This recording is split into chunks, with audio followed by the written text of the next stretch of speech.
By the eyes of Agamemnon, you will halt this music. Agamotto. Yeah, Agamemnon. No A in there. Agamotto. Whatever. I have my own spells. I'm a sorcerer supreme. Agamemnon. No, you're not. You're George. Memnon. I get that word. Agamemnon. That's Greek. I know, but it's still a tongue twister. Welcome to So I've been working on voices, and you don't like my voice? Oh, God. No. Let's get started. Oh, my God. Anyways, and welcome to episode, I think it's 37, according to... It is 37. Yeah. I think it's 30... Okay, so 37, time and space, numbers don't mean anything when you're a time traveler. But it means something for our podcast, George. Shit, that's right. Okay, so anyways, welcome to episode 37. If you're linear, my name is George. I'm one of your hosts. And joining me today is my friend Anthony, who is trying to explain why his voice is going weird. Oh, I was just working on voices. Hello, everybody. You can follow me on Twitter at Anthony Battles. That's nice. And what about you, Will? Where can people find you? On Twitter at Intrinsicus. That's intrinsic with a US on the end. And my buddy Ross. You can find me at www.iliveloveplay.com. Super Geeks is a Live Love Play podcast, produced in association with Busy Little Beaver Productions. Well, that's nice. Busy Little Beaver Productions. They are friends of ours. This is true. So Will and I, tonight, well, not literally in the same area, but we have one thing in common. We saw Doctor Strange, didn't we, Will? I went to see it on Sunday, yes. What did you think? Well, I mean, it's an origin story, just like it was with... a lot of it's been compared with Iron Man as the origin story. I liked it. I didn't know much about him, so I don't know much about the character. I never read much about him. He's one of those obscure characters from Marvel that... Yeah. But this... And I went to see it in 3D, and I usually don't do this, but it had been recommended to me in 3D. Because usually when I was... And this is not IMAX, this is 3D. The problem with 3D for me is it's jerky. And the fight scenes, I mean, it was, whenever I'm watching something, like, you see, like, Bourne Identity. And it's just, it makes you, your head jerking around. It doesn't feel good. This, in 3D, I'm pretty sure it's even better in IMAX. But this, you should pay the extra money to go see it in this other format. Because the visuals, stunning. Absolutely fantastic. Because, I mean, it's trippy. When you explain who, because maybe some of these audience don't know who Doctor Strange is. Sure, I'll give it. I'm not going to spoil. This is the funny thing about my perception of this movie. I literally just came back about 20 minutes ago from this movie before we started the show.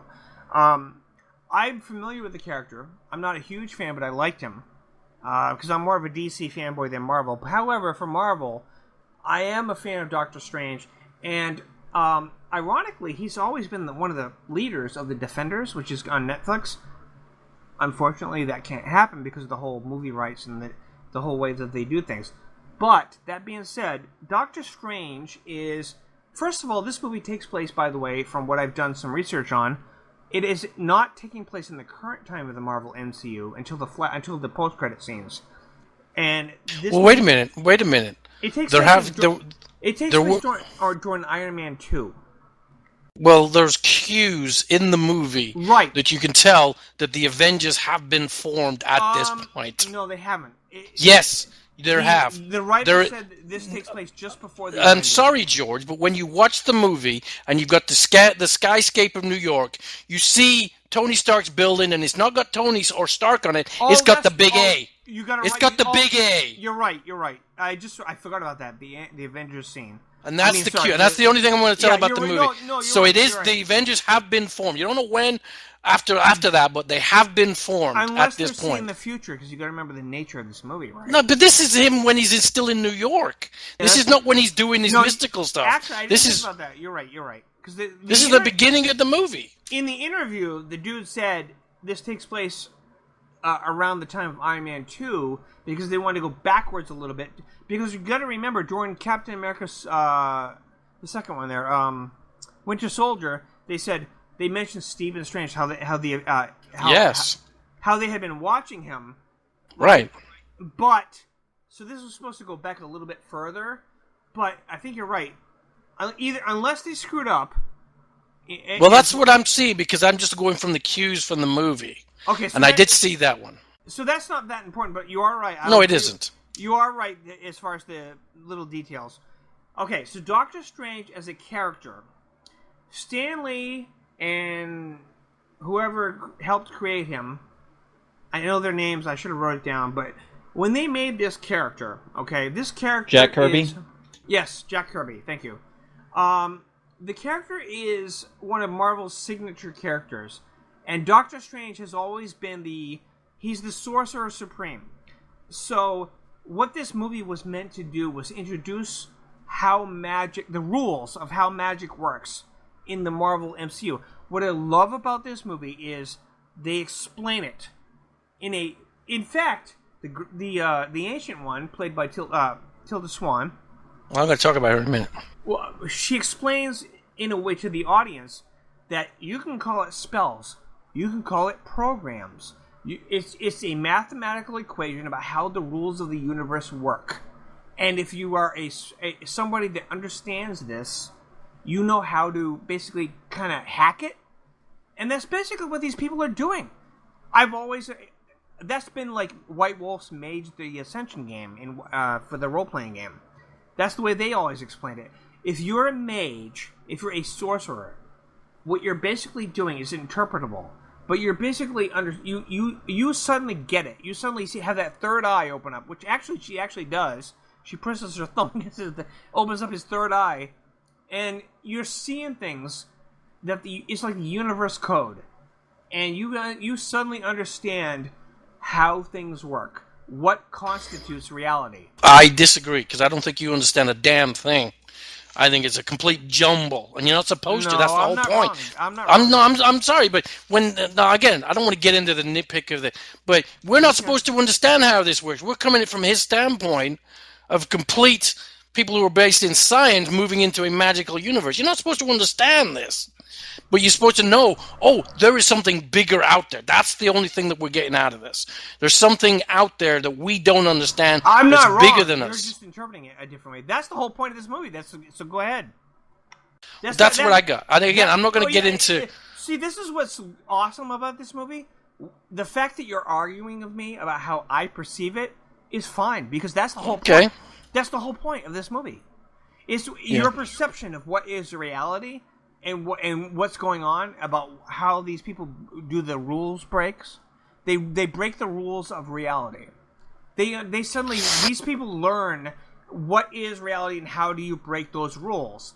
And it goes beyond just simply explaining it like, this is why it's happening. This is why it's happening. There's no definitive answer. That's the whole point. No, they don't. For me, they never explained it, and I didn't need to know that. I didn't need to know why this is happening. I just needed to know that they knew what they were doing, and they were doing something that I couldn't understand. And I loved how they blended it. In Harry Potter, they have the wands, right? Right. In other things, they have, hands moving mystically, right? They've done it in those old time movies, right? Here, they've blended it with ancient kung fu, basically, which I love. Yes. I just love the blending of that, and it's fantastic. And not only that, but you have to look at it on the bigger scope. How does this affect the MCU going forward? I'm not going to get into big spoilers or anything like we talked about. You don't, because that's a spoiler. All right. All I'm going to tell people is this. I'm not going to go into the detail. So I don't consider this a spoiler by telling you this. If you stay for the end credits, I'm not going to discuss what they discuss. I know that sounds weird. I will only say this. The first end credit scene is Doctor Strange talking to Thor while his beer is getting refilled automatically by a spell. Well, then you just... I guess I don't have to stay for the George, credits, stop George. talking about this stuff. No, you don't need to mention that stuff. You have to see it, though. I'm not going to. Yes, they have to see it first. I'm not going to spoil what they're saying, what they're talking about, though, because they can infer now. I mean, they can say, okay, you've got these two beings, and what are they talking about? And we know what the order of these movies are going to be in. People are not stupid. They can infer things and figure things out. All I'm going to say is Oh, there's so much more I could spoil about that one scene. Yeah, but don't. That's what I'm saying. I don't want to get into any of the scenes. I'm not going to. The fact that all I'm saying is the fact I say that he's talking to Thor. Honestly, I don't see that as a spoiler because it's what they're talking about that's more important. See, I want to talk about the actors. All right, because I think the movie is built around this is a awesome cast. And I think Cumberbatch, even though people may not know who he is, they may know who he was in Sherlock, Seriously? and he was. But there's people, there's people who don't know who Benedict Cumberbatch is because they don't watch. Well, no, but I mean, this is Americans now. I'm not talking about nerds. All right. I'm not talking about people. Well, Sherlock. No, but again, they don't know that. They don't watch the British movies, the British shows, right? So they don't know who he is. They just see a tall, lanky dude or got a British accent. But it'd be hard not to know who he is. I was driving around Dallas and people were talking about the movie, and they were like, "Who the?" And they were laughing at his name, Benedict Cumberbatch. I mean, they were like, "What the heck kind of name is that?" You do have a good point. So they don't know who he is, right? But he's perfect for this role. He's tall, like you say. He's thin. He's got the Tony Stark, not like Downey, but he's got that twist. He's an arrogant prick, basically. Yeah, he's an arrogant prick. He's more of a prick than Tony Stark, but yeah. But but at the beginning he's the prick. With Iron Man, he's a prick, but he's funny. He doesn't have that funniness that Downey brought to his role. Exactly. That's why he's more of a prick. Right. He's a prick. He's an arrogant Dr. Prick. But he's apparently very good. But the way that he changes through this movie, yes. I mean, subtly. He's not complete. He's still got a bit of the arrogance, but it's subtle. But I really want to talk about Tilda Swinton, because there was a big controversy. I don't know whether Anthony and Ross... Mordo. Because I know the controversy. Because it's supposed to have been an Asian... Yeah, they got a white girl to play an Asian person. They did. They got a white girl to play an old Asian man. Now, again, putting that aside, maybe they should have gone with who... But she... overcame this because it was really, really good the way she did it. Oh, she was fantastic. She was spot on. She was spot on. She cemented the movie. She pulled everything together. Yes. Because she linked everything together, and it was really good. And I liked she's got fight scenes in there. She was really good. Elijah, what's his name? I forget his last name. Elijah Chiwetel, right? Yeah. He as Mordo. Yeah. He's again, if you know the comics, and I really didn't, I had to look it up. He's actually the bad guy, but in this movie, they may be setting him up. He's actually the good guy. Well, he's on. Watch the answer, you know what I'm saying. Yeah, again, don't miss again, George. I'm not. So, I'm teasing. Right, but he's a good guy in this. He's all the way through the movie. He's basically a supporting cast for Doctor Strange. Right. And they had the only real Asian guy in there was the librarian Wong. Was Wong, yeah. And the actual actor's name is Wong too. I thought that was hilarious how he's like, right. Your so his actor's name is Wong. Hold on. He says just so people know. Who cares?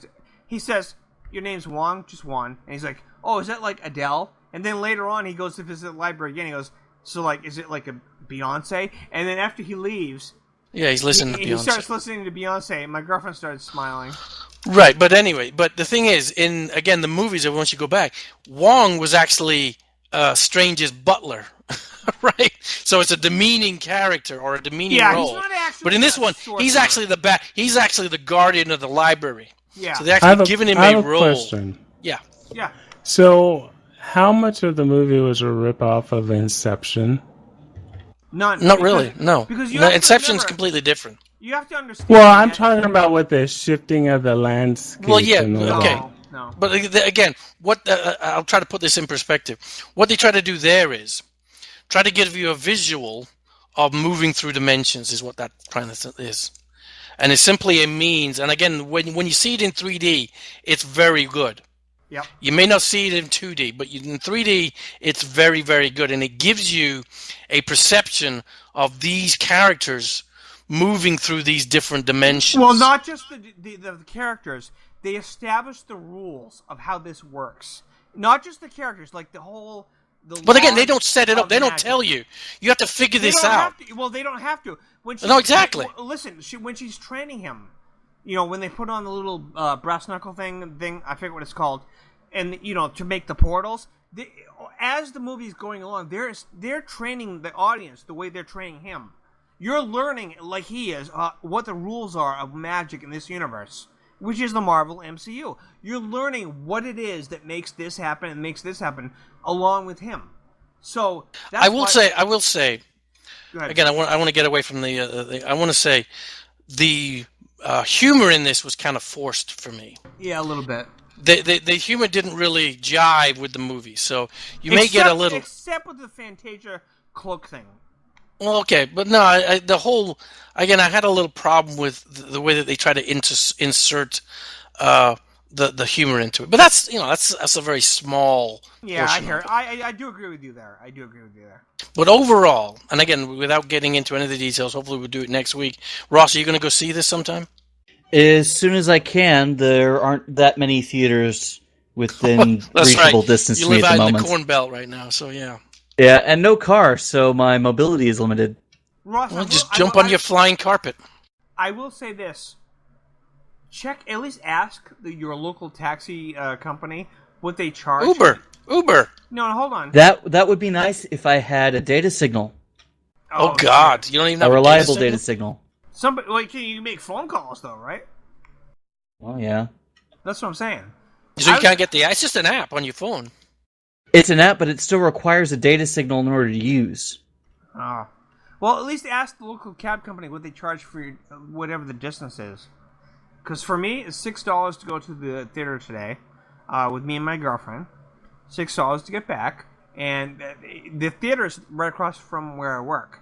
So it's not expensive. It's not cheap either. But, $12 to go one way and then the other.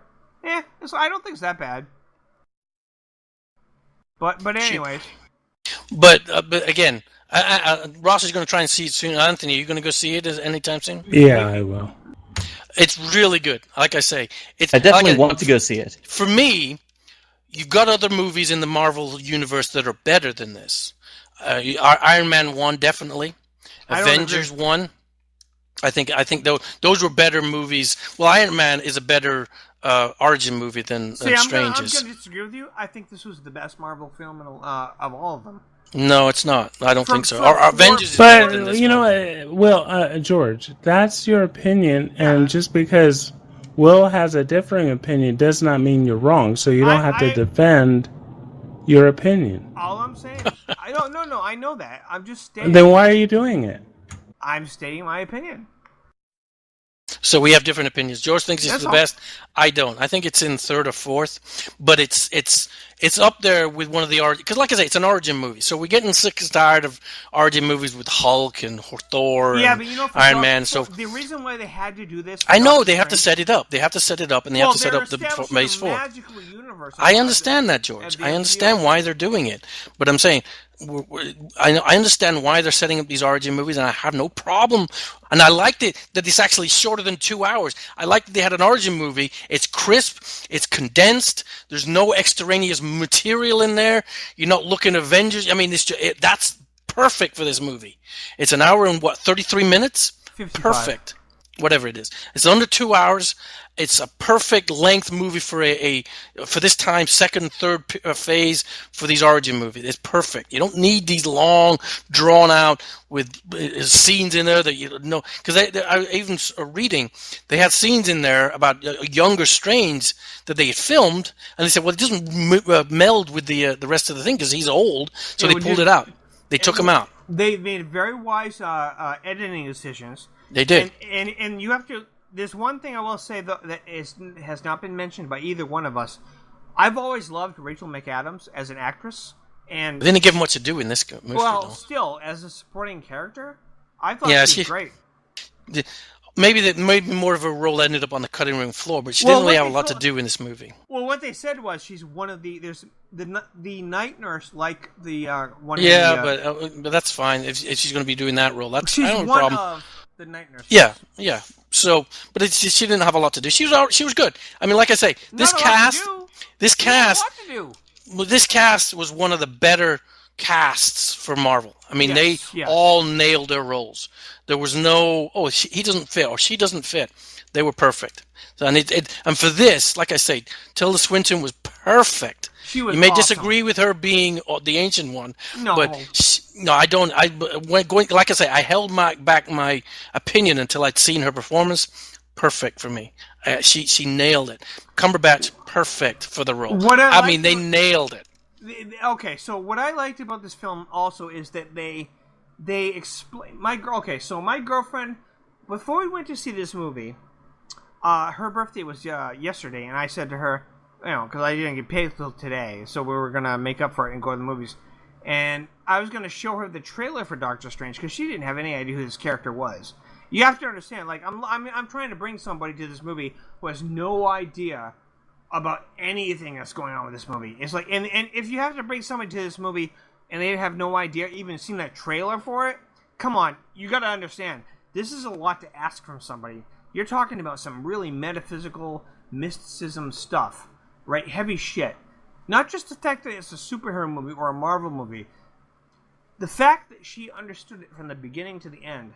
And I asked her twice, maybe 3 times after the movie ended, did you get it? Do you understand what was happening? She did, right? Like I said, they set it up perfectly. You don't need to know much going into the movie. But they explain to the audience. No, like you said, they walk you through it, which is perfect. They walk you through it, exactly. It's a very deep... But but you come in and you say, again, if you're familiar with the Marvel movies at this point, and you understand a little bit of the context, you can figure things out. I mean, most people are smart too. Maybe. No, most people are smart that would know when they're going in there, and they would be able to, okay, I see, they can connect the dots. Most people could do that. And I like this, that they weren't you got to take this, this is it, this is what we're doing here. They didn't force feed you. They weren't spooning it into your gob. They were just getting it and say, look, you either get it, you understand it, or maybe have somebody else explain it to you. Okay. And I like that. I didn't need to have them force feeding me. Oh, this is, and then somebody said this is why we're doing it, because you know how some of those characters in some of the movies they have an aside. Oh, this is what we're doing here, and they're basically setting it up. They didn't have any of that. They assumed that you know what was going on. Yeah, which is perfect. I want to end our as far as the Doctor Strange discussion. Will and I obviously liked it, and it's a very complicated movie. I highly recommend it. Will, if you had to give it out of 5 stars, what would you give it? I'd give it a 4. I would give it 4.5. I think it's almost perfect. I think that there's a few things they could have done better, but this was new territory for Marvel. But the director's also new too. He's new to this genre. Yeah. So I mean, he did a fabulous job on this. Everybody did he got the cast right. He got the script right. He got the pacing right. It's a good movie. It's a top tier Marvel movie. Let's put it this way: when is the last time we can all say there was a bad Marvel movie? Anybody? The Hulks. No, I mean that's the Ann Lee version in 2000. Well, no, but they also the other one that they did also was bad. With Edward Norton, I like that one. It wasn't a bad one. I enjoyed it. No, I didn't like that one. I like that one. That one's actually considered part of the canon of what's going on with the Marvels, even though it's a different actor, Edward Norton.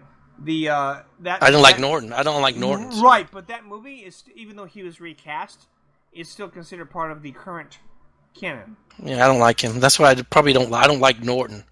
Okay, so, that's fine. That's fine. But besides that, because the Hulk movies were like they were trying to scrape up and fix it, and they did. But most people downgrade Thor, but I like Thor, the first one.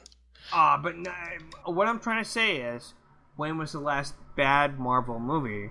A lot of people, if you had to ask the average, Superman 2. I mean, Iron Man 2. Iron Man 2 was crap. Okay, shit. Okay, I gotta give you that one. Right, Iron Man 2 was crap. That one was kind of crap. I think it maybe have done down to what they could put on the cutting room floor, though. Actually, no. Iron Man 3. Oh, 2, because that's the one with the Russian and the whips and so forth. That was crap. In number 2, That was when we met Black Widow, and also it was when. Well, yeah, but like I said, it didn't. Pacing, the way that they cut the movie together was crap. I mean, it didn't make sense. It wasn't the best, but it wasn't the worst either. It's probably one of the worst for me. I didn't like Iron Man 2. All right. Well, anyways. It was the best of movies. It was the worst of movies. I knew he was going. Okay. So moving on to a different subject. Yes, let's move on. Let's get Ross and Anthony involved. CW. So, I mean, we might as well start with the most recent episode of something that we've all probably seen. I think Supergirl. That was Monday's. Everybody seen Monday's episode? Nope. Yes. Well, I think Ross is like two episodes behind, right? Ross will catch up. He will catch up. Give me a couple weeks and I'll catch up. Give him a couple weeks. Anthony, do you mind if we talk about spoilers? Go right ahead. Okay. Anthony, but because you and I have flabbed, Anthony, just get your voice in there. What did you think of Supergirl this week? I have a concern. I think I'm always full of concerns. All right. Number one, I didn't like Jimmy Olsen as trying to be a superhero because I always think back to the original Jimmy Olsen. He's getting his right, ass and he's kicked. getting his butt kicked every time. I can't have a black man getting his ass kicked. Not only is he getting his butt kicked, he is face down in the pavement. But do you know from all the how they revealed on the internet? I'm not worried about that. You're asking me my opinion about the show. Right, I take the show at face value. All right, good. I don't do a lot of the what's back in going to comic, happen? 1978 comic episode 52, it mentions Jimmy did this, and that's how he became a superhero. No, hold on. I don't do any of that. No, hold on. My thing is this. This dude is like, all right, I'm head of Catco, but I don't want to just sit behind a desk. I want to save people, too. I hang out with Supergirl. Oh, there's a robbery. I want to jump in and help Supergirl. Ow, that hurt. Now he's face down in the and it was more than one time in the episode. He got beat up and again. Right? Like, after you do and it doesn't take time. a hero to run into a building. Get out before it blows up. But he gets literally his ass kicked twice in one episode. Face down. Right. In the concrete. But that's not my issue. That's not. What's your issue? What's your issue? What they announced a couple of weeks ago, or 3 weeks ago. Yes, we know who he's going to be. We know who he's going to be. All right, fair enough. Yes, all right, we know that. Let's go to my issue. We can, like I said, my issue is we can infer that everyone can beat up Supergirl. Am I right? Yeah. Everyone can beat up Supergirl. It's not only that, but I'm sorry, but if I had her powers and some dude had a gun, this is the biggest problem I have with a human being using alien technology could beat up Supergirl. But they did. She got her ass kicked again. My problem with this is, you brought up a good point. My problem with this is that I don't care whether you have, if you're holding a gun and it just happens to be super high tech. Supergirl should be able to jump around this guy when he's aiming the gun and fuck him up before he can even fire it. It's such bullshit that they. This is what I don't understand. She races against the Flash, so she's as fast as the Flash. The Flash wouldn't get shot. He would speed around, knock the gun out, and take it away from him before he could even fly. Why isn't she doing that? She sort of did it in the first couple of fights, but it's almost like she just doesn't quite know what she's doing yet, because oh my god, this dude is all his whole advantage is he's been given a bigger gun that has more power. I'm sorry, but if you have the speed of the Flash and you can do all the shit that Superman and Supergirl can do, that shouldn't matter. You should be able to take him out in 2 seconds. You could even use your heat vision to beam your eye beams into his fucking head, and he's dead. Or you could speed around him, behind him, before he even shoots you. All I know is she gets beat up way too much on that show. Yeah. I mean, last week she got beat the crap up, and she said, "Are things supposed to be threatening?" Yeah, that's not the point. But see, Lex Luthor greatest mastermind of all. He didn't have to threaten Superman. He always put him in predicaments, right? Exactly. Yep. Yeah, but how are normal human beings? That's like giving Ross a gun and he's beating up Supergirl. Yeah. You know? She can get. I know Jimmy Olsen on the other hand. can I beat can up understand him getting beat up, but I I could don't know beat up anyone that Supergirl. lays down face down after they get their ass kicked. That's all I'm saying. Most people are on their back. I am But loving. that's pretty bad. I am loving Lena Luthor though, and the reason why is Because you think she's hot. Well, no, not just because of that. Although I Yep. will admit, He didn't deny it. He didn't deny it. No, I didn't deny it. She is hot. She's amazing. I would totally do her, but that has nothing to do with it. She's not that hot. Yes, she is. But anyways, is the fact that her mother was revealed to be the Cadmus lady. Okay, so we know at the end of the episode that her mother is this lady who has been created Metallo and has been doing all this shit. However, we do not clearly know if she is, playing everybody, or whether she's being like in a position where she doesn't know which way to be loyal to. She's kind of in that predicament. I'm actually impressed by the way that they're handling her, because every time I talk to people offline, they talk about how, oh man, I love this girl who plays Lena Luthor, because she's kind of like, you want to believe, like Supergirl does, that she's a good person, that she's not the typical Luthor, because the actress pulls it off. But at the same time, you knew this was coming.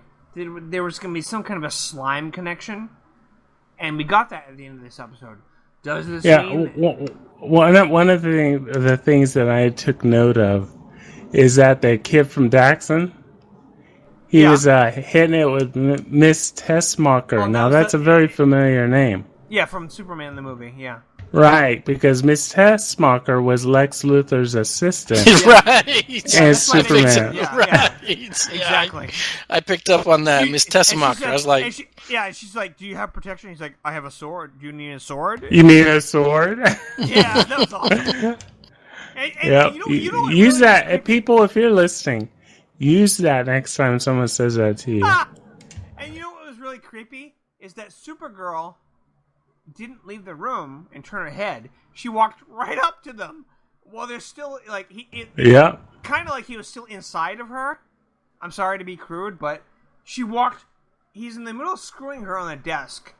She walks in, and she didn't leave the room till they were, like, she didn't even turn her head. She walked right up to them, and she wouldn't turn her head, and she's like, you guys need to stop, while she's still looking. And I'm like, that's kind of creepy.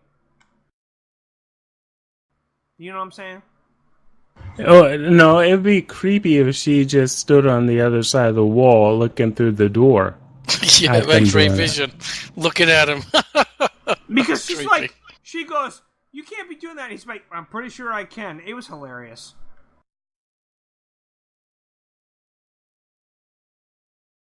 Yeah, but the whole episode for me was, I think it's just filler. I know they're trying to get to him becoming a superhero, but like Anthony says, he's now, stepping into. Doesn't he get paid a lot of money now? Yes, he's behind the desk. He doesn't have to do anything. You don't have to do a damn thing. Wait, you don't have to do a damn thing. You think Catco would be in the streets trying to? She's like, hell no, I'm not going to break a nail. Why isn't he doing something like, go get me a coffee? Putting his feet up on the desk. If that was me, I'm not going to get in the streets getting dirty, letting people fight. She's Supergirl. You do it. That's your job. You're the superhero. That's not me. You want me to help you? You want me to write a story or what? I'll do that.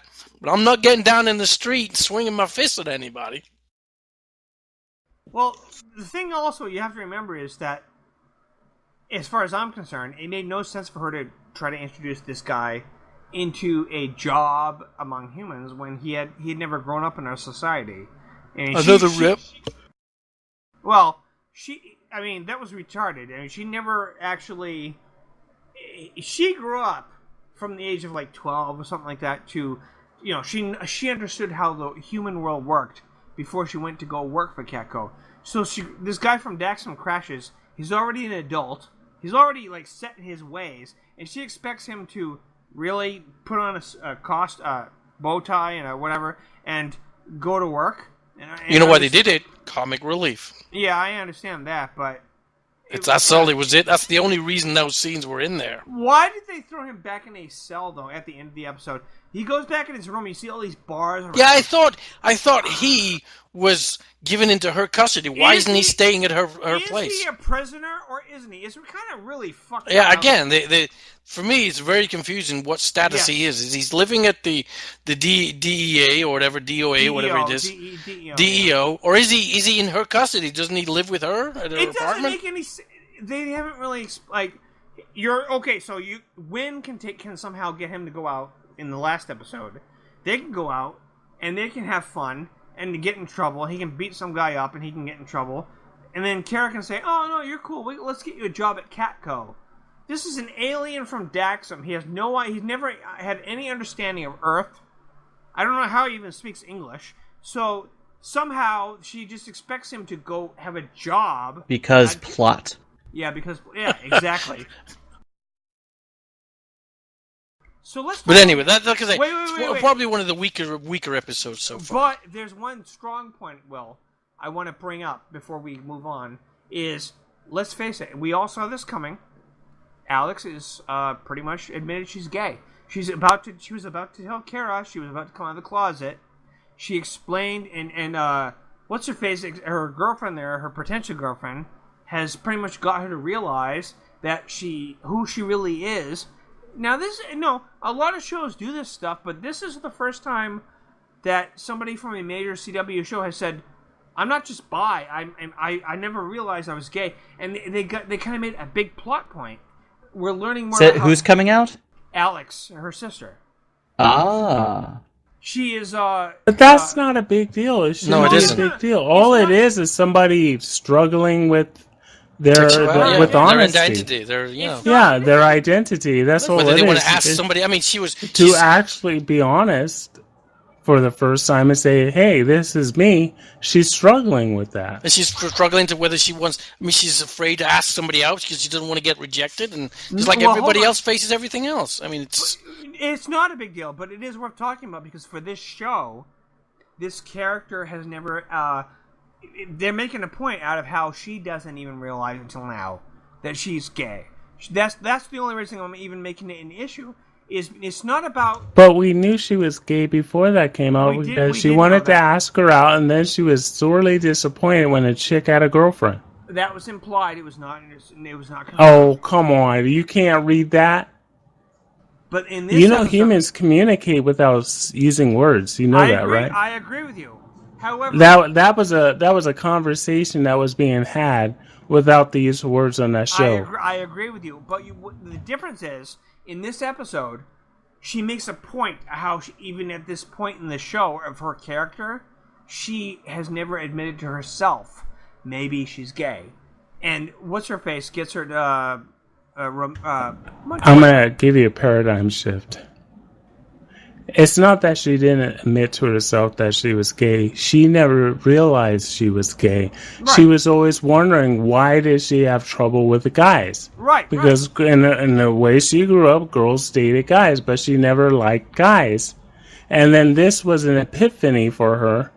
And she she's seemed like, to like Lord well enough. Well, what's that, Russ? Yeah. She seemed to like Lord in the first season well enough. Well, at least as a means to an end. So, well, the point is that the way they're handling it is that they're not just going, "Oh, well, no big deal. I just date women. I date men," which sometimes happens on shows. They're making an issue. They're actually they're being brave enough to say this character is suddenly starting to realize she is okay. I'm going to say the word. She's awakening to the fact of who she is. She's coming out. But her Renee Montoya, the detective, is the person that's helping her realize who she is. And at the end of the episode, she's like, she won't say the word. She won't say the word. You got to point that out. She will not say the word. She will say, "You might have been right about me." And she's like, "About what? About what you said about me?" She's, trying to get her to say the word, but she won't say it. See, she's still struggling with it, but she hasn't quite admitted it yet. She's still trying to come to terms. This is different than all those other shows out there.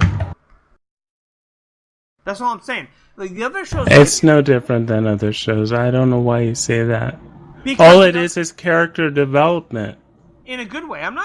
It's a good thing. I'm just saying the way they're handling it, I think is awesome. It's normal. It's just the way that they're doing it. There's nothing special. Yeah, it's about life. It's nothing spectacular. There shouldn't be balloons, bells, and whistles, and celebratory horns. I've seen a lot of complainers online saying, "Oh, yet another agenda character trying to force them to be like the gay character." And I pointed out to them when I argue about that you got to remember, Alex is not from the comics. They're not transforming a character into a gay character. This is an original character. They made her up. Yeah, I just don't associate with people who are not that tolerant of others. I guess, I just think it's very cool the way they're handling it. And I think that the character of Alex is a good character. And I think that where they're going with this has a lot of potential. Yeah, because when I was seeing this, I was like, "Oh, I like to see where this goes," because she's part of the DEO. She should be dead right now, though, right? The other girl is a cop, right? And and just like what Will was saying, she should be dead because she got punched in the chest. Yeah, right. By a guy who's got super strength. No, punched in the face. That was the part that punched in the worse. face. Yeah. So she should have brain damage at the minimum. She should be on the same level as me right about now. So I find they can they have to progress these characters. I understand that they have to have some kind of story arc with them. I understand that, but there's no look, we got another gay. I mean, fine, we've had this on TV now. It's good that she's expanding and going in different roles. It would be boring if they're all going out with man, boy, and stuff like that, and girls and what. But now but it's a normal progression. It's a normal progression of her character. I totally agree. So moving on slightly. A little bit. Will, I haven't seen Arrow this week. I don't know. I don't know whether I got to see last week's. I can't remember. Okay. Because I like I say, I didn't. We don't because we record at the time we do this, and I have to watch it on demand. Wait. There was one thing I wanted to follow up on. Ross, last week you brought this up. You were talking about how the original Ghost Rider was in the last Ghost Rider episode of Agents of S.H.I.E.L.D., right? Yep. Yes. I finally saw that episode, and I watched a lot of interviews and follow-ups. So, apparently, there's a lot of rumors going around that they're going to do something with that. We saw the Johnny Blaze Ghost Rider. And now that I've seen it, I can talk about it. Yeah, and he was the one who spawned, no pun intended, but it's kind of fitting, this Ghost Rider, but he exists in the Marvel MCU. Now, we always know that, like... The Marvel Cinematic Universe? Yeah, because they could use him in Netflix, they could use him in the movies, they could use him they could spin him off into his own show. That's what some rumors suggest. Hell, they could even bring back Nicolas Cage. You never know. But the fact is, the Johnny Blaze motorcycle-riding Ghost Rider created the Ghost Rider we have on Agents of S.H.I.E.L.D. to help clarify some of the mystery, like people were confused about. And if you look, I mean, it's only a fleeting glimpse at the skull, but it's long enough to see that there's a difference between the style of the Robbie Reyes skull and the motorcycle-riding skull. Yep. I really liked that. I liked that they didn't just copy the asset and use it over again, and that they want to make each of them look distinct, not just in their outfit, but in that flaming badass skull.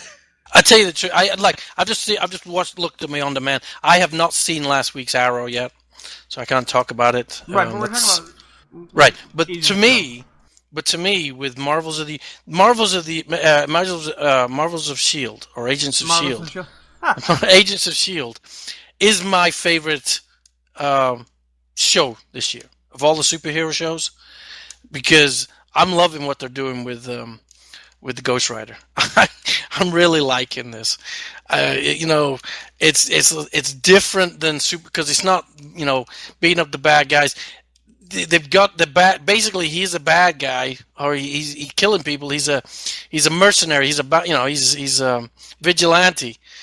But you can't stop him. He's basically because you saw it, Russ. You saw him get out of that. They're like, there's no way he can break out of that cell, and he broke out. Yeah, and he almost kicked the shit out of the head of S.H.I.E.L.D. Yeah. I mean, you saw that, right? He did kick his ass. He did right. Kick his ass. He would have killed him. He would have killed him. Yes, he was going to kill him. And this guy's supposed to be, basically unbreakable. Well, no, he's supposed to be like Captain America level. Well, no, Captain America actually, feels it. You guys are focusing on that, but my question is, what is up with Quake and her death wish? She's guilty. In the prison scene, so everyone she's like, she loves and cared about, aside from the core cast, has met very grisly ends, and she takes that blame on herself and see that.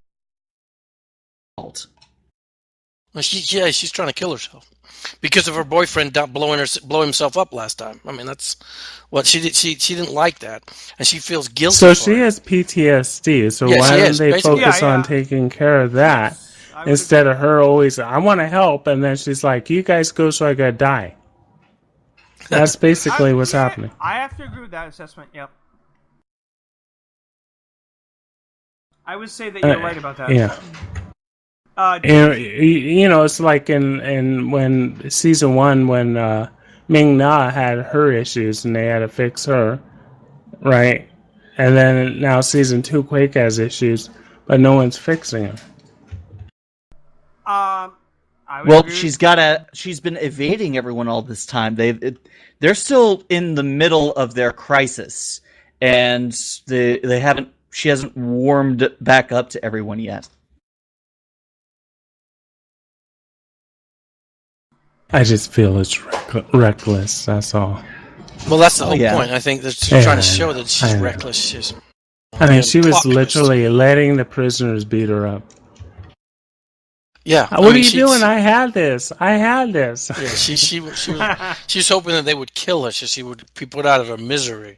Fine, we'll just put a bullet in your brain. I mean, George would want to do that. He didn't like the actress anyway, so. I changed my mind about Daisy. Remember, I talked about that. I'd do her. I judge my actresses by whether I do them or not. I did like the backstory with the Ghost Rider and his brother, and how he got paralyzed. I'm loving the Ghost Rider aspect of this. Yes, because it's real. I mean, I'm liking that he's in every episode so far. Is it only me? Does he add something to that show? Well, it's not just that, but you have to remember. Like we all talked about this several episodes ago, Doctor Strange's timing in introducing the mystical side of the Marvel MCU and Ghost Rider are not a coincidence. They're stands for Marvel.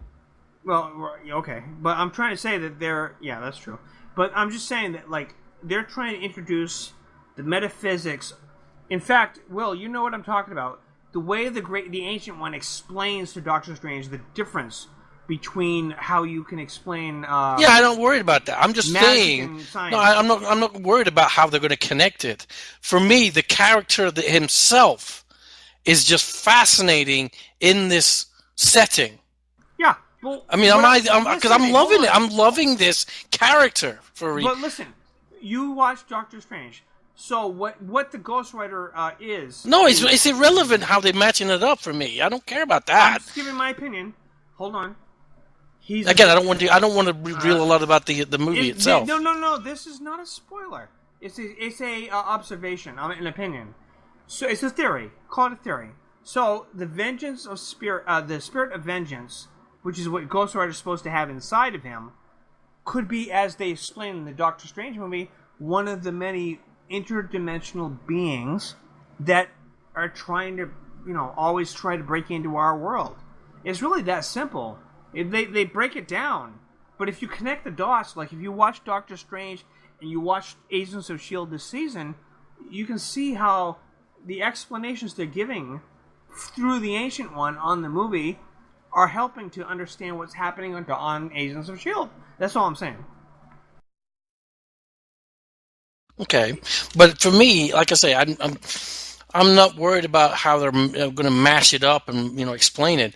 I'm just loving the character because, like Ross has said, you get in. For me, I think it was the third season where they were doing that whole thing where he's dude's going to come back when they're going to bring that guy from the planet and he invests the. I just didn't get it. It was boring. It was tired. It was trite. This has infused it with new energy for me, and that's why I'm liking this season right now for this particular show, because it's fresh, it's interesting. I want to know what happens next week. I am looking forward to next week. And yeah, I can't really say that a lot about other shows. I watch them, but they don't thrill me. I don't want to know what I'll watch Supergirl, but I'm not, waiting. Oh, I got to know what happens to Supergirl next week. There's no anticipation, is what you're saying. No, this one has actually introduced me to it reminds me of when I was a kid watching Knight Rider or A-Team or whatever. Oh, I got to wait for next week. I was a kid back then, right? But this is me as an adult. They have interjected a means by which I'm like, this character has me engaged and I like it. Why? Because I don't. He's interesting. He's interesting. I think Supergirl's interesting. She's not that interesting. Yes, she is. You don't really know. For me, I don't really know what she's gonna. You know what she's gonna do next week? She's gonna beat some guy up. She's gonna laugh. She's gonna smile. She's gonna giggle. I mean, I'm not saying that's wrong, but for me. For this particular, so Ghost Rider's gonna whip his fiery chain around somebody. But like I say, for me, again, could it be due to the time slot? She's at 7:00, so it's got to be more PG. They've moved Agents of S.H.I.E.L.D. to 9:00. They can add more. You're a misogynist. They've added more. You're a geek misogynist. No. I like Supergirl. No, but as for me, at 9:00, they've added more adult entertainment into it. You prefer skeletal evil beings to hot chicks in skirts. I'm sorry, you're a misogynist. That's ridiculous, George. I'm joking. He's trying to make a joke. Right, but he's not being very funny. And failing as usual. So, am I the only one that's actually... Because Ross, you had turned off this particular show, right? I've actually been a fan of it since the beginning. Yeah, Ross I hung it. I agree that the last season was a little weaker, but I found a lot of good elements in that last season. I liked a lot about it, how it kept Hydra going in a different way. The whole Hive thing was a little confusing. I think they kind of left him a bit too nebulous for a long time. Yeah. And the build-up to get to him was a little disappointing. And they really showed the true Hive way too late. Yeah. Well, Agents of S.H.I.E.L.D. to me sucked until this season. I'm sorry. I gave it a chance season 1. I ignored season 2 except for a few key episodes. But I didn't give a crap. I didn't care what was happening on season 2. They were trying very hard, and it was really kind of like sad. I'm watching season 2, and I'm like, it was almost like people who were just like, I have a great idea. Let me show you, and nobody cared. But by season 3, when they brought in Ghost Rider, I was on board. So far, I'm kind of skeptical, but. So far, so good. But for me, they've caught my attention this season. Right. They've brought me back because this has really got me engaged for this show right now. Because the thing is that ABC has this thing. They wanted to make a show that was tied to the Marvel Universe, but you don't have any of the characters. They're not superheroes. That was a stupid idea. This is why the CW is killing it on TV. People want to see superheroes. They don't want to see regular people that just happen to know the superheroes. Nobody gives a shit. I'm sorry, you're making stuff up that nobody cares about. That's my opinion. That's why their ratings were so low. I mean, they almost didn't renew season 2 on Agents of S.H.I.E.L.D. They barely got permission to do that. ABC's been known for giving shows that are doing horrible a second chance because they think they can fix it. They did not. In my opinion, until season 3. Because they decided, well, what if we bring in a popular character from Marvel? And that's the key. They said, oh, let's bring. You might be right. You're probably right there, George. You're probably right because this is. I mean, this is like I say. The movies, put aside the movies because they were really crap. I mean, I don't, Nicolas Cage as a superhero is just stupid. This is why Agent Carter did not stay on the air. I liked Agent Carter. I liked it, but so did I. It was a good show. I liked that was really well done. I liked the show as Agent Carter as a show was good, but the fact that they were trying to make it like this again, they're doing the same thing. They're saying, well, we're going to focus on these characters who are not superheroes, but they're still part of that superhero universe. No, I think in a show about Alfred. I'm sorry. No, I think in the second season, the reason that the first season worked, going back to a woman in a man's world, she was being, discriminated against. She was having to fight her way through, but she was also having to spy on her buddies, on her friends. She was playing this double agent. But that wasn't the point. They're trying. No, for me, it was an interesting storyline. In the second season, they moved her to L.A. I'm like, okay, well, now what's she doing out there?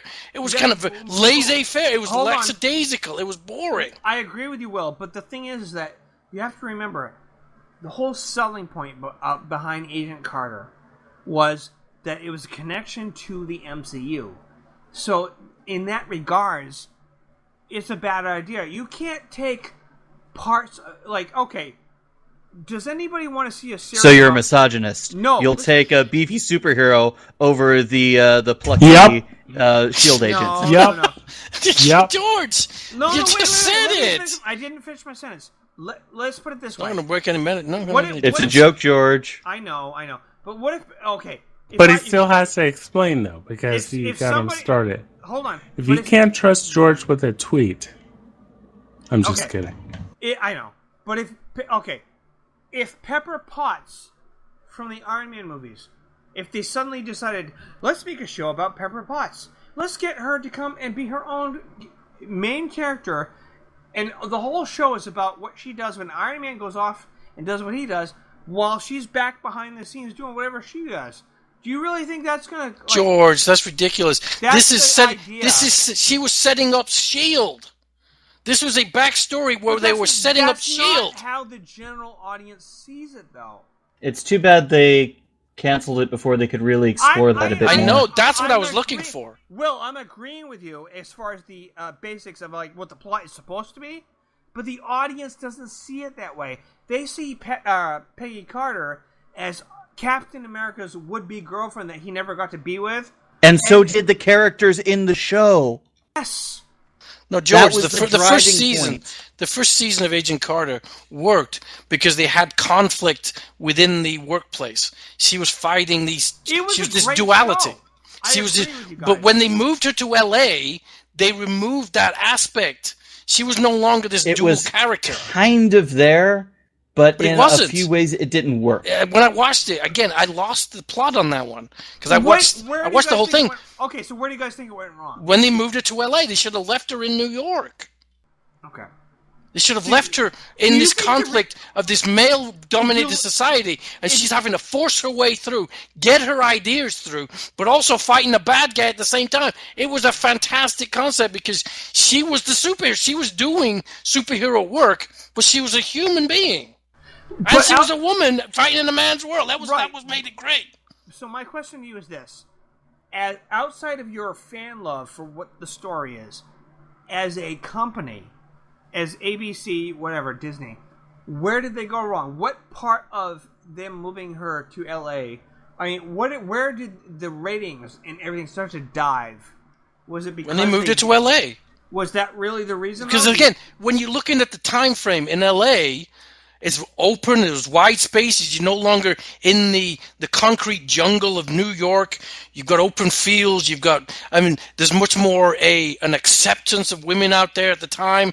If you're in New York, you're in that male-dominated society. You're in a male-dominated society back then anytime. Again, but when you see it on the East Coast, on the West Coast, it seems to be more relaxed out there. Everybody's more... People talk about, you go to the West Coast. It's the just avocados. Relaxed. Right, this is you just relax. You're in the male but again, we're looking at it from our time frame. We understand that they're projecting it into the 1940s, but we're seeing they're on the West Coast. It's just a laissez-faire out there. If she was on the East Coast, it's much more gritty. They should have left her on the East Coast. They should have left her in New York. My thing is that the show, okay, you're going to take a character who's always been a supporting character in the comics, and you're going to give her own, and then you put her in the movies, and then you're going to give her own show. That's fine. But you've got to make it a little bit more interesting than just saying, let's make this interesting because she's a strong woman struggling in the 40s, and she happens to be the ex-girlfriend of Captain America, and she's trying to build S.H.I.E.L.D. I'm sorry, you need a little bit more than that. I'm sorry. That's what I'm saying. The people that are watching these shows, if they're going to promote these shows based on like the Avengers and Iron Man and Thor, you've got to give them more than that. That's you, George. That's what you want. No. That's not what I want. No. That's not what I want. You can't tell me what I want. That's not what I want. But the CW has proven that in one aspect. That's what you're putting. You're saying this is what you want. You want to see superheroes. I wasn't done. We've already talking about this, George. You've said that you want to see superheroes. I've said I don't care as long as it's a great story, and I think their storyline. I wasn't done talking. Listen, I'm trying to say the CW gets it. They know what people want, and they give it to them, and their ratings support it. That's why they've been able to expand. That's why none of these shows have been canceled. Have you seen a CW show been canceled? I'm sorry, have you seen their ratings? 0.6 for Supergirl? It does not matter. Which one? I'll ask you this. Ever since Arrow came out, since they founded the CW, tell me one of these shows that's been canceled. Guess what? You can't, because none of them have. How many of the ABC Marvel shows have been canceled? Guess what? At least one, and Agents of S.H.I.E.L.D. was on the firing line. George. I'm not wrong, so don't even tell me I'm wrong. George, you're talking about apples and oranges here. No, I'm not. ABC. You're talking about your preference versus Will's. ABC is one of the big four networks. They pull in 10, 20 million for each episode of these shows. CW pulls in maybe 5. That's why they're getting a 0.6, and Marvel's Agents of S.H.I.E.L.D. is pulling a 5 or a 6. That's the difference of millions and millions of people. And ABC has a responsibility to their shareholders to pull. That's why CBS had to move Supergirl from CBS to CW because their shareholders, they said, no, we can't support this. Even though we're pulling in this much money, this many people, it's not going to support it on our network. That wasn't exactly why, but you're kind of So they're not going to cancel on CW. They know their audience. I agree. They know their audience. They've got their little niche. They're perfectly happy with it. And I will say this. If CBS was going to keep Supergirl on CBS, she was going to be canceled. So that's why they moved her to the CW. It wasn't just that. Wait, George, listen. They were going to cancel Supergirl on CBS. Yes, on CBS. So why? So what did I say there is incorrect? Well, I'm just saying it wasn't just that. CW always wanted it. It's like this. Okay, if you're working for somebody and somebody else wants you, like and they're connected to your company, it's like, why would you, if you're spending a lot of money that you aren't, because you can't seem to figure out how to handle this property or whatever, you own this thing, and this other company that's connected to you is doing really well with this property, and they want to bring them over, it's only natural that you're going to sell it to them or give it over to them because they know, and they've proven, because again, none of their shows have been canceled, that they know what they're doing. As a company, it's a business decision, and they made the right choice. They said, okay, she belongs on CW. She should have always been on CW. We fucked up. Let's give her over to CW where she always should have been. That's a totally different situation than Peggy Carter, where she was like a show where people took a character from the movies and the comics and said, let's give her own show. Let's try and experiment with how we're going to handle her and figure out what the plot is. They did very well with that first season, George. That first season was very good. I will give you. I'm not denying that. Okay, George. Remember that one? I forget what network it was on. Had the superhero with the cheerleader, right? You remember that show? Heroes, yeah. Heroes. They had a great first season. They didn't have anything to go on for the second season. That's why they got canceled after the third season. I think that's what happened with Agent Carter. They didn't realize how successful... Because, again, it was just a 13-episode short. That's all that they were going to do with this character. It was meant to be a filler, you're right. Right, she was not supposed to have multiple seasons. So they didn't have anything to go to the second season. Right, she was supposed to be a filler for when Agents of S.H.I.E.L.D. was off the air. The off-season thing. So I think they were just trying to catch lightning in a bottle for the second time, and it didn't work. Because when they moved it to LA, it just took all of the oomph out of that show. You're probably right. And that's probably why, for me, I lost interest in it. That's just me, George. Like I say, other people may have reasons. You weren't attracted to it in the first place. That's perfectly acceptable. Hold on. Let me be clear.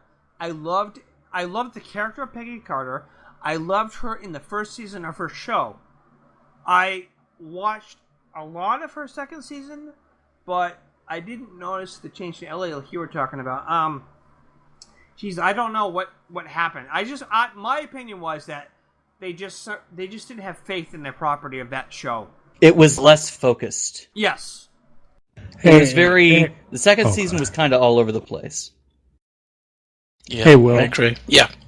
If they were to take Luke Cage and move him out of Harlem and into Compton, do you think that he would be successful? No, it wouldn't work. Right.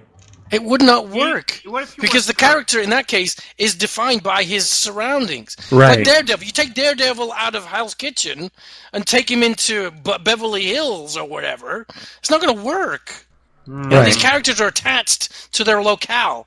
And that's why Peggy Carter should have stayed in New York. All right, you do have an actually interesting point. What about... Anthony had a good point there. He came up with that one. Yeah, that's true. All right, anybody else have any other opinions before we move on? Apparently not. All right.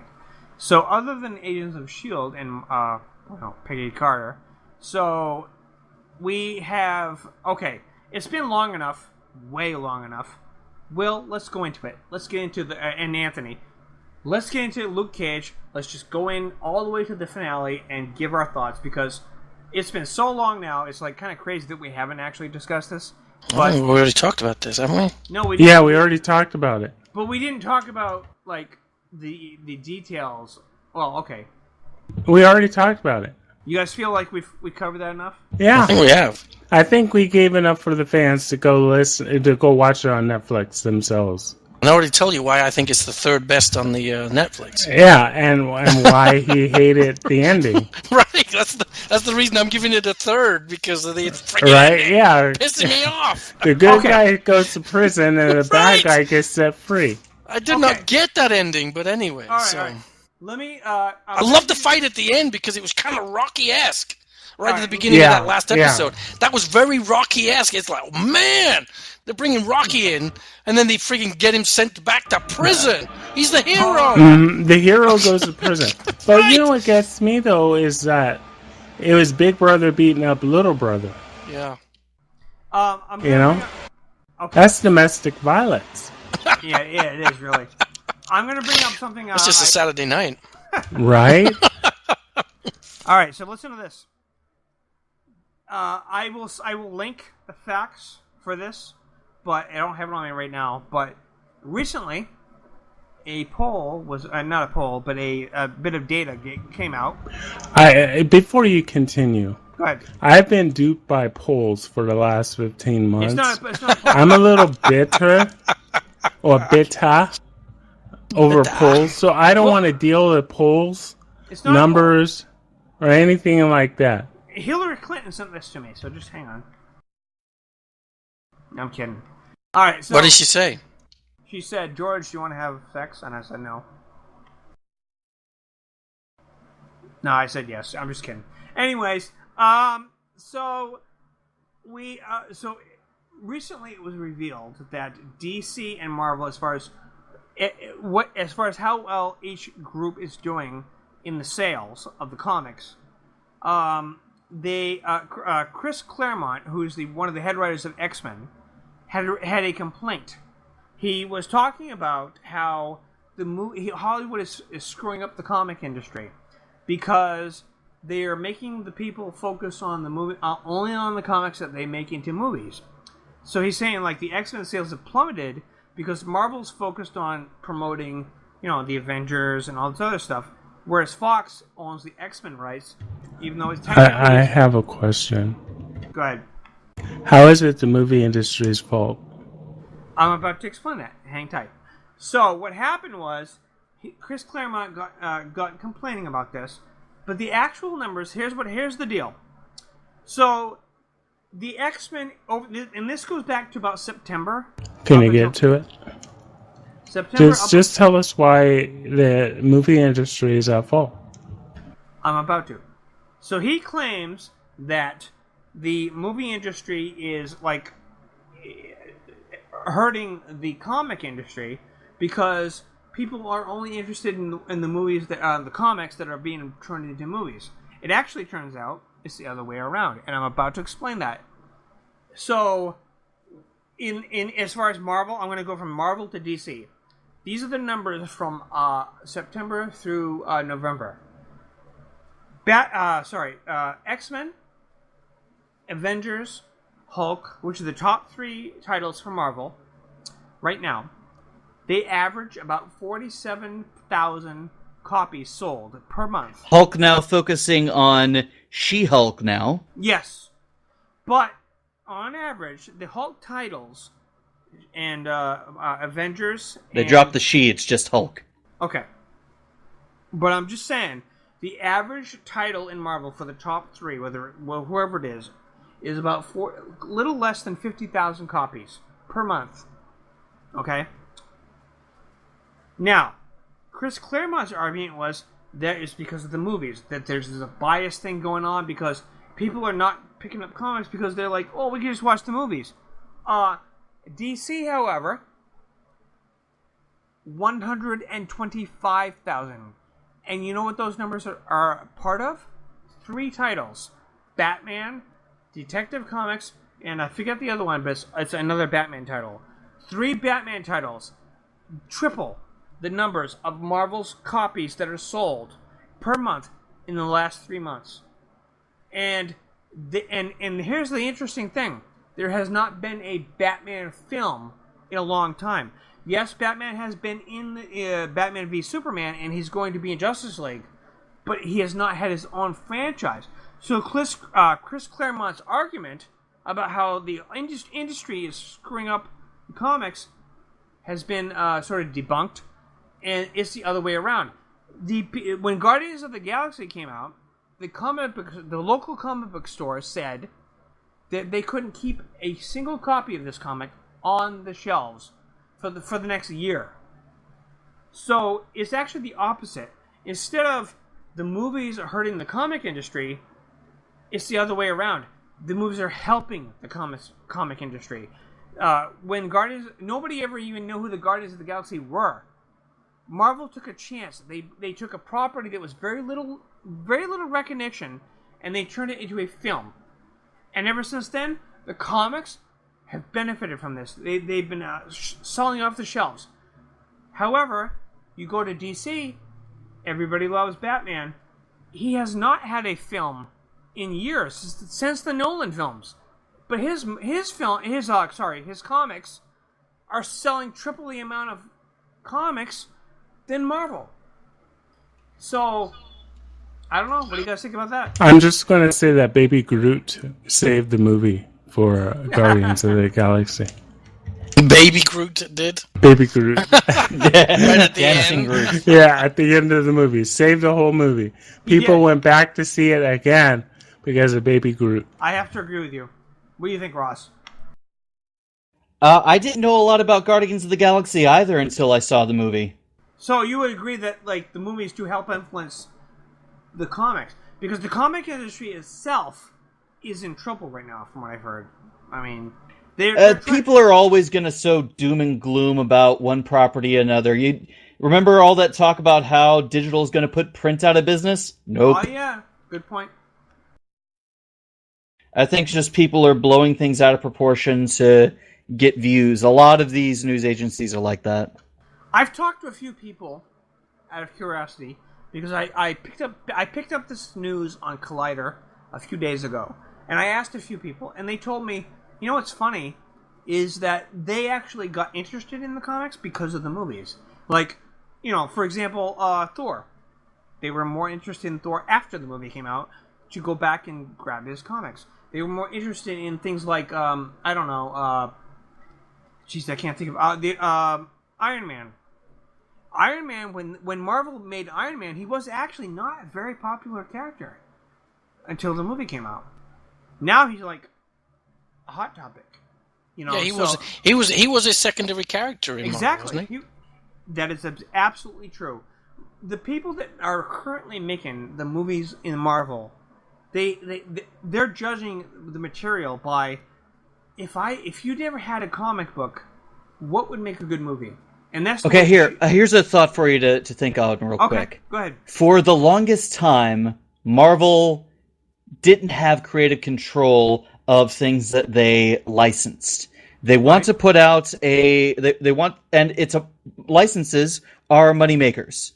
Studios will pay big money to make a movie or TV show out of a comic book because there's already that fan base. Right. And the publishers like that because it's easy money for them. Hey, they're going to buy this and make stuff, and it's promotion for everything we already have in print. But look what happened for the longest time. Before Marvel became its own production studio and took direct creative control of its properties, how many good superhero movies were made from their properties? Howard the Duck? You're kidding me. I'm totally joking. I hope that's you're DC. joking I'm talking on that about one. Marvel. Oh, okay. Very few were actually good. That's a good point. In order to... And bad movies will hurt their bottom line in the end. Because people aren't interested in the character because the movie was so terrible. Yep. Why do you think there's no longer a running Fantastic Four comic series? Well, let's face it, Fantastic Four has always been a very, The Fantastic Four is Marvel's first family. Yeah, it was Marvel's first big property, and until recently, there has always been a Fantastic Four running. If Marvel got a hold of the property of Fantastic Four... Which rumor has it they have. Which, if they ever do... There's a rumor out that they have it, didn't it? Oh, no, really, it would be awesome. I hate the fact this property has been so manhandled. Well, you know Fox screws it up. So, Ross, you're saying that there's a rumor out there that Marvel has their hands on it now and they can actually do... I heard that same rumor, yes. Wow, I didn't hear that. Look, Marvel, that's interesting. Marvel recognizes how important the Fantastic Four is. It's just the fact is, until now, just like Spider-Man, until they got their shit together and they started creating this shared universe, they look at it like this. Where's our family? We got to bring the family home. They've been spread out. The rights to the Fantastic Four, the rights to everybody else have been spread out. And they did the best they could with the properties they had. But they know damn well the people they need to, they knew they had to get Spider-Man back. And they did it. They did it. And it worked. Just as a quick aside. They need to get the Fantastic Four back. You know Hayley Atwell, she plays Agent Carter? Yeah. She went off to do that new show. What show? Conviction on ABC. Oh, I wasn't aware of that. Okay. It got cancelled. So she's available. Maybe it's her. Maybe it is. She tried to do an American accent. It wasn't very good. Well, it's all right, but I mean, she's much better doing her own accent than she's Here's a doing little an American trivia. accent. There's a clip, a pilot that was never aired from the 1960s, starring the professor from Gilligan's Island who played Mr. Fantastic in a Fantastic Four TV series. You can look it up on YouTube. It was awesome. The guy that played the professor on Gilligan's Island, played Mr. Fantastic in a Fantastic Four show. It never got aired because the pilot was never picked up. It had Doctor Doom in it. It was actually pretty neat. If you look it up on YouTube, I was amazed. The animated series was fun. Yeah, but it would have been great to have dude from Gilligan's Island as Mr. Fantastic. I mean, he was great. But I just want to know this: if you're speaking of Professor from Gilligan's Island, sure. How much time did he give Marianne, and how much time did he give Ginger? I would say... Was it 50-50, 60-40? No, 69-69. Yeah. I know where you're going with... Yeah, I have to agree with you. Yeah, definitely. Sunday, Tuesday, Thursday was Marianne. Monday, Wednesday, Saturday, or Friday was Ginger. He made a lot of inventions. Maybe he did something with coconuts that they liked. I don't know. You know what I'm saying? Just saying. So, I mean, what I'm trying to say is, whatever they decide to do in the future, I have confidence in Marvel. DC, obviously, is up in the air. Okay, and here's another subject I'm going to bring up, because I just thought about it. The new Wonder Woman trailer. You guys have seen yes, I've seen it. The newest one. I mean, obviously... Yep, yeah. I've seen the newest one. The new what? Wonder Woman.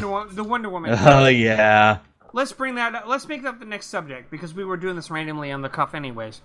Let's face it, this trailer kind of solidifies the fact that DC, if they go this route, if Patty Jenkins' vision is made, if they don't fucking screw her over and say, oh, we're not so sure because she's, because sometimes an awesome director makes an awesome product. But, I've watched so many reaction videos. I've spent like a whole day. Seriously, I'm not even joking. A couple days ago, I spent half of my day before I went to work watching reaction videos to this trailer for Wonder Woman. Just to get an idea of what people think. I'm looking forward to this movie. I really am.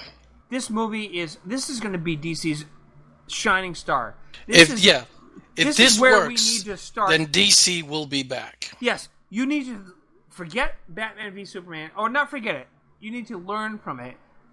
Take Wonder Woman, this new trailer, the official trailer as they're calling it, and you go from there. If this is even a glimpse of what the movie's like, because you do have to remember it. Trailers, there have been good trailers, but there have been horrible movies.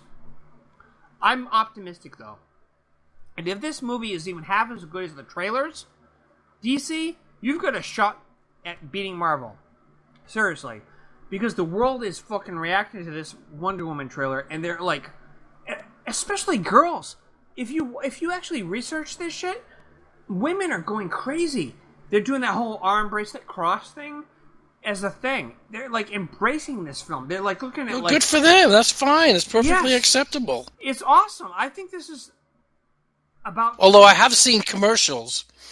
I know this is a normal commercial for something else that they were doing, where they have this Spider-Man. There's a kid dressed up as Spider-Man and jumping around, flipping around. When she sits at the table and takes her mask off, it's a girl. She's pretending to be Spider-Man. Well, that's okay. That's interesting, but you got to remember.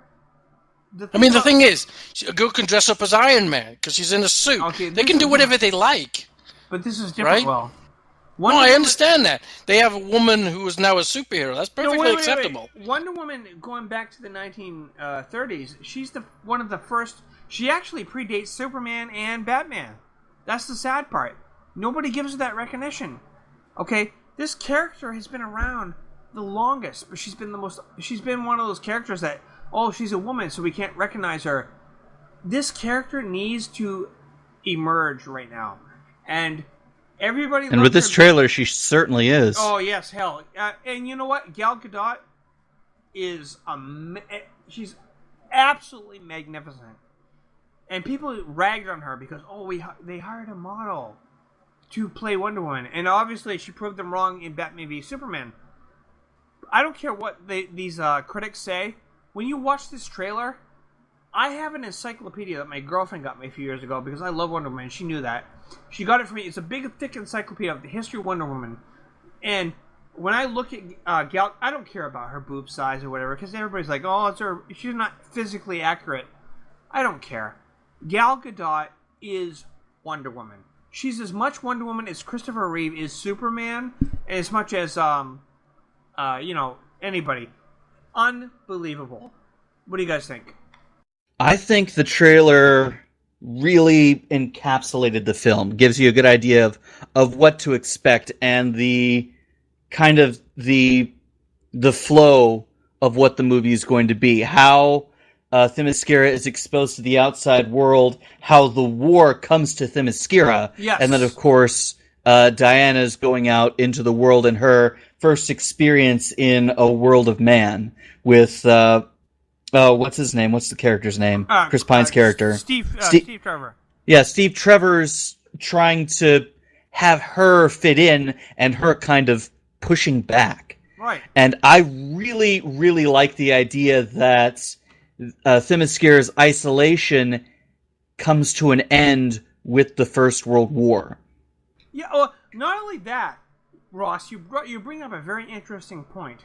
I've had a lot of arguments on Facebook, with people who, my point is, and Will, you might appreciate this as a professor, I was a bit miffed, because I was watching a lot of reaction videos, and if you watch reaction videos with people who are like in their early 20s, they have no clue which war this takes place in. They're saying World War II, World War II. Or they will say, I'm not sure which war this takes place in. And that kind of annoys me. It's like, what's wrong with our education system? Don't let it annoy you. As far as there's stylistic similarities between a lot of uniforms in the First and Second World War. I mean, it's not uncommon to confuse the two if you're looking at it from one angle or another. World War II is firmly ingrained in a lot of people's minds because of how iconic the war is as a modern idea of good versus evil. But World War I is a bit more nebulous because it's kind of people think of it as a throwaway prequel. Not a lot of people pay attention to the First World War and its impact on history and how the events of that war directly led into World War II. But you have to remember... Well, you have to understand that. You have to have a history lesson. It's much more horrific. George, all you do is you tell them, look, it's the fourth war to end all wars, or just fuck with them. Just tell them it's the fifth war. It's the fifth World War. It's the 10th World War. How many wars? Don't you know? Then they tell them, look, go back in history and look at all the world wars that we've had. Just make them do something. Just fuck with their heads. And more than ever, they're too stupid to realize it or don't want to get involved in the history. Then fuck them. It's so much easier than done, though. More than ever, I am fascinated at the choice of using World War I as the backdrop for Wonder Woman's origin.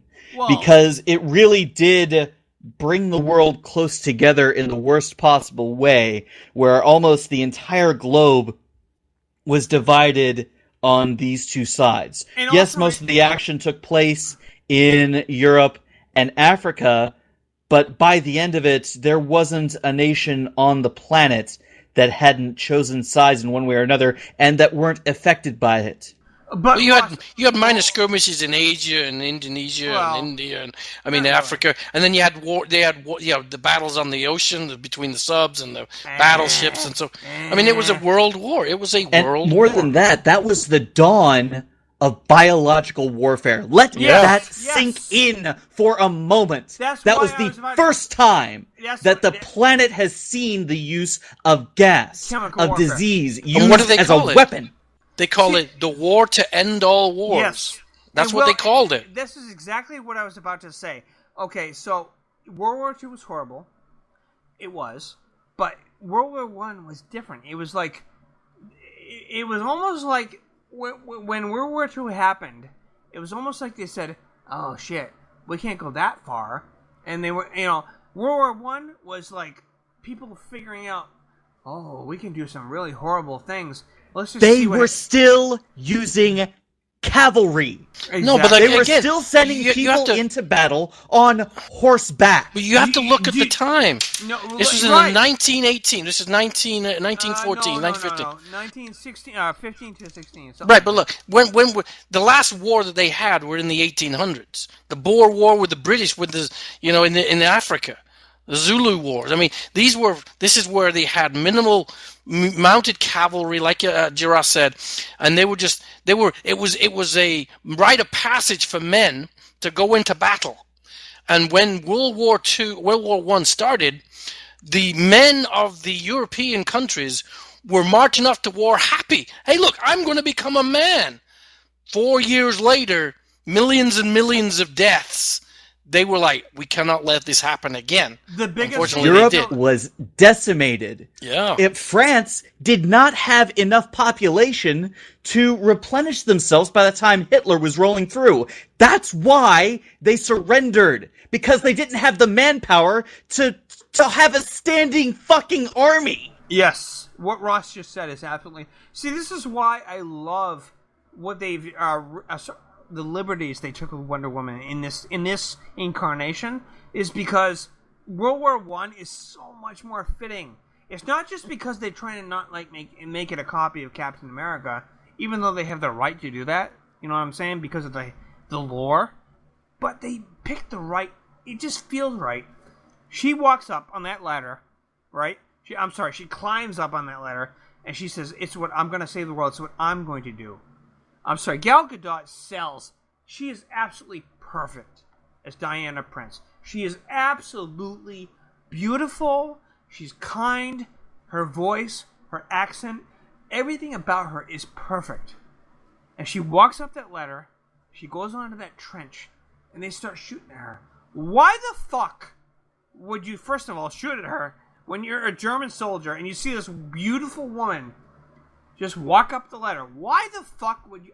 that's what I want to know. Here's the thing you gotta remember about trench warfare, which was the standard for warfare at the time. Anything in between the trenches was an enemy.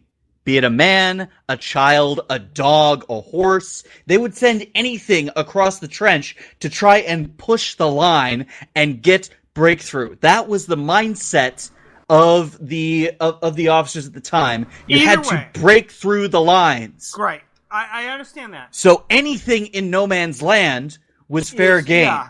Okay, and it was no man's land. It was. Early machine guns would mow anything down. You poke your head up over the trench, you have a bullet in your fucking head. And Patty Jenkins, as a director, I was listening to Gal Gadot talk about, I'm going to say Gal Gadot, because by the way, you could pronounce it either way, Gadot. She says either way is fine. So I'm just going to say Gadot, just because it's easier to remember.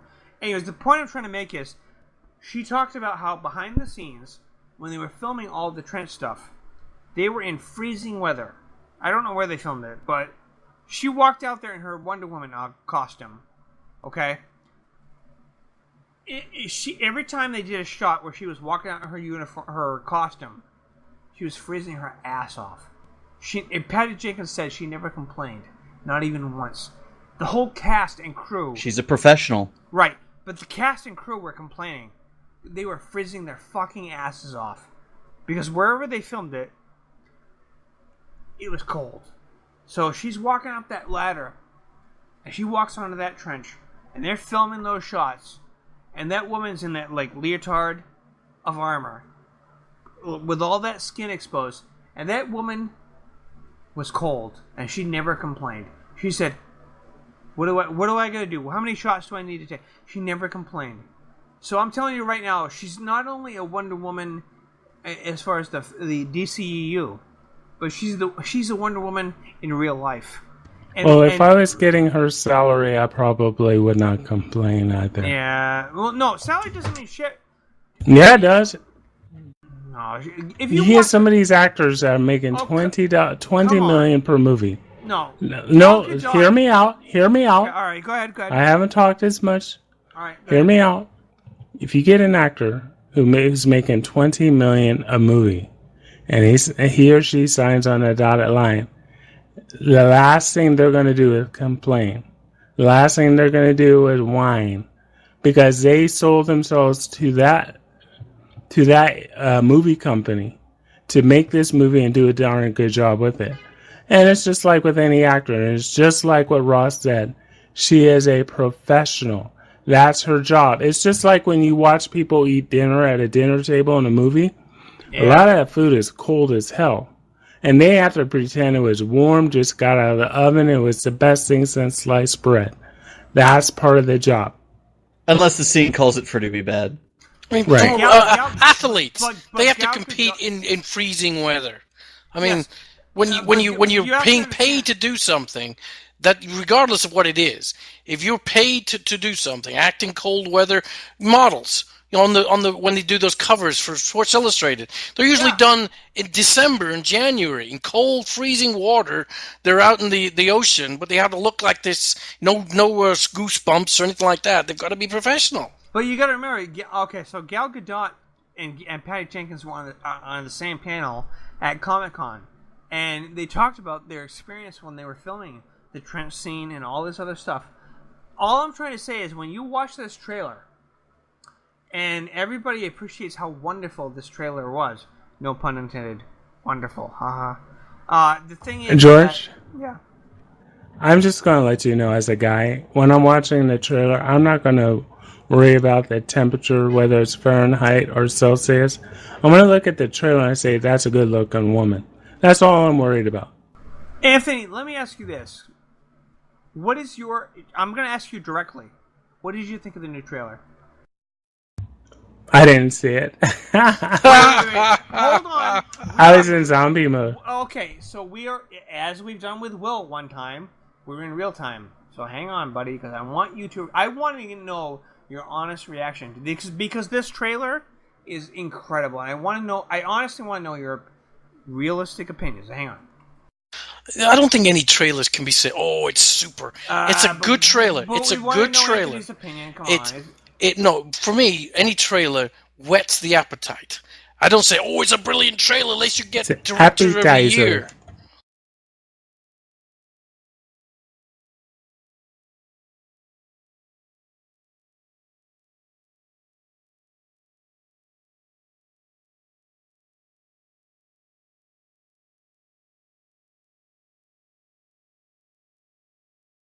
Implications, yeah. If you're doing it right. If you're doing it right. Yeah, send it over so I can watch it. Waiting. There we go. There you go, buddy. All right, watching now. Everybody that is listening to the show, for me, this trailer was so powerful, I want to know what Anthony's opinion is. I want him to see it right now, raw, and just go for it. I don't feel trailers are that way for me. I don't feel... There's not a trailer that I've ever watched that's been so powerful that it's just, I've got to watch. In this case, I don't agree. No, it doesn't do it for me, George. It really doesn't. I don't agree with you, though. Your opinion I just don't. I don't get that. I respect you, Will, but in this case, no. I don't get that titillated for, the movies just based on a trailer. Trailer just to me it catches my eye. That's you. And if I like it, then I'm intrigued to follow it a little bit further. And that's you. And that's fine. But I think this trailer is very powerful. And this is my opinion. I'm not saying your opinion is wrong. I'm just saying that I would like to know what he thinks. You disagree is the word you're looking for. Whatever. It gets very, very irritating to keep hearing you say, I'm just saying. Well, look, I respect all of you. I'm just saying is a And when you lead with, I respect all of you, I hear a but, and underneath that, I don't actually respect you. Exactly. Hey, whenever you say, I respect you, but, and that's the... I respect your butt, so... No, see, it is a good but. Well, another one is, we can agree to disagree. No, I hate that one. I hate that. But that's well, then just say, I disagree. That's the cop-out. Alright, I watched the trailer, so what do you want to know? You could not have watched it in the time it just aired. Well, I've seen most of this already. No, you haven't. You have to watch the whole thing. Alright, how are you going to tell me I haven't done something when I told you? It's only a minute or something or other. It's 2 minutes and 30 seconds. George, I said I've seen it before. Part of it. Alright. So I guess I've seen this before because it looks familiar. Are you titillated? Does he titillate you? No, all it is her being Wonder Woman. So the cinematography is excellent in it. I like that. I like when she is pinging the bullets with her bracelet, but that's Wonder Woman. So where is this epiphany that I'm missing? That's the whole thing. You have to see it in context. No, George. Do I have to eat my dog's food? Go ahead and eat your dog's food. You can do whatever you want, but I'm just saying, this is an appetizer. It's not the whole movie. I'm not going to get my hopes up. It's not even that. It's the little lady standing in your grocery store. Oh, do you want a little snack to try to get you to buy the bag of giving the cookies? little bites. I will guarantee that Anthony did not see the very end of this trailer where she's like, how can women fight in these clothes? And she's like kicking around, and Etta Candy says the whole thing about fisticuffs. Well, but that's a throwaway. But how is that earth-shattering? That's funny, but it's not. I don't want to rush out and get what's going on with this film. Right, but George, we know that. But it's like, yes, it's an interesting trailer, and it makes me interested for the movie. But I'm not blown away by it. I'm not I'm not hyped up away. about it. I'm not been taking cocaine when I'm just going. So George, I missed the epiphany on this. There was no epiphany. But you made it sound like it was the end all be all. No, well, you don't need an epiphany if something is self-evident. George, we get it. You like it. That's perfectly acceptable. No, I'm happy for you. The entire world likes it. Good. I'm glad. But I don't think... I'm part of the entire world. I'm not saying I like it or I don't like it. Apparently you're not, so... Well, again, from the election, a lot of these celebrities are going to be moving to Jupiter pretty soon, so we're going to have celebrities and human beings all over the solar system. They're moving to Themyscira. Well, yeah, there you go. Maybe we can join them. All right. So we have then you wouldn't be part of the world there, Anthony. You know what? You'd be part of Jupiter. So we have a little bit of time left. Anybody have anything they want to bring up? Because Wonder Woman, the CW shows, which we have to wait until Flash next week because of the election. We're not gonna talk about that. George. Go ahead. I've seen this trailer before. Oh well, okay then. Yes, and I've seen the fisticuff part with the lady. It's funny. I get it. It's funny. It's funny, but I don't see it as earth-shattering. All right, well, that's your opinion. I'm just saying, I like that. I'm sorry, I don't agree with you. Agree with I'm looking forward to the movie. Don't get me wrong. I can't wait for June of 2017 to watch Gal Gadot in this movie. 2017. It's not 2017. Get it right. Oh my! 2017 is 2017, George. I'm joking. Oh my God, dude! I'm joking. No, I think you're so on the defensive that if we don't say things the way you perceive it, you gotta correct us. No. When we're perfectly correct, George. I think when you do it in that kind of voice, you have to come in immediately after and say, "Oh, I'm just joking." We thought we were serious. No, we thought. I did. No. Because I had come and said, no, 2000... No, you didn't say that because it was dead silence. And I'm sitting here like, is this dude for real? I was like, George is serious about that. That's what I was thinking. Anyways. It's 2017, not 2017. It is 2017. Sorry. It is. But anyways, just the Q to move on. Yeah, I don't think do you guys like Blizzard games? Never heard of it. Don't care. Who? Blizzard games are like World of Warcraft. Yes. World of Warcraft, Overwatch, Diablo, StarCraft. I used to play StarCraft, but I haven't played in 10 years. So you guys probably don't care about anything that was put out at BlizzCon this weekend. But the fans might just list it and maybe they'll like it. Well, I watched the coverage of BlizzCon for this year.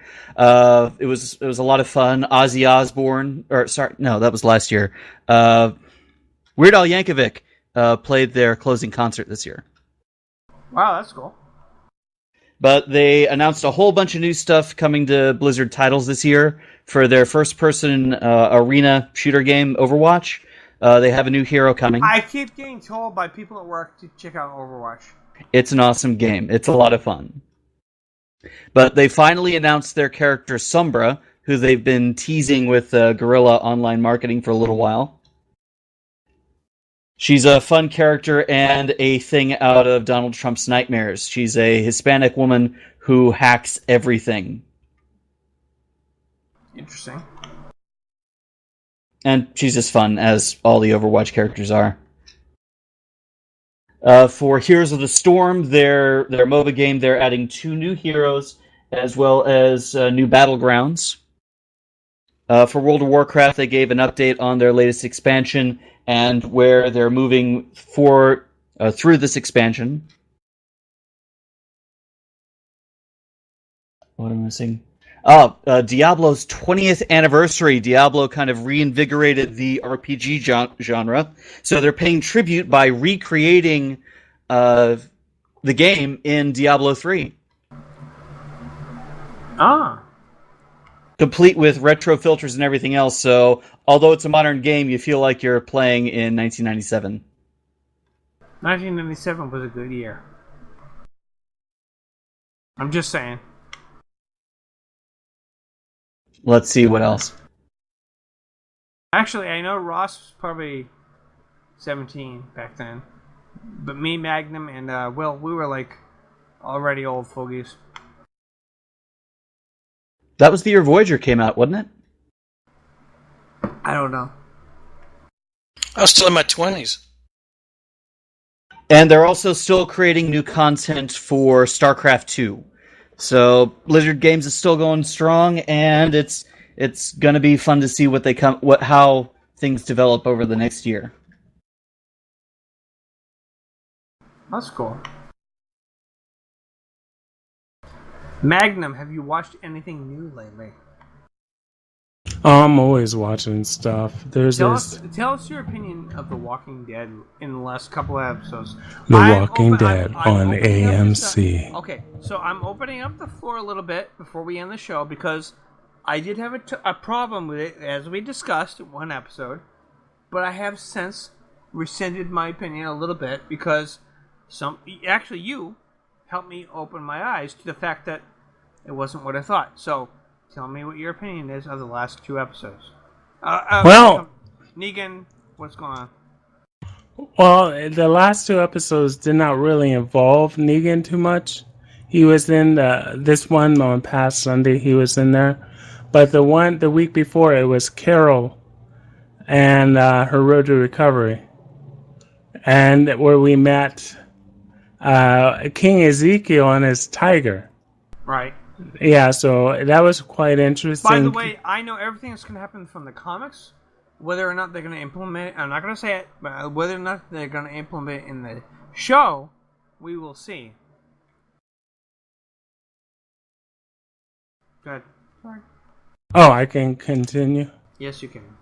Thanks. Sorry. So we got to see the kingdom in last week's episode, and this past Sunday, we spent the episode with Daryl, and Negan was trying to break Daryl.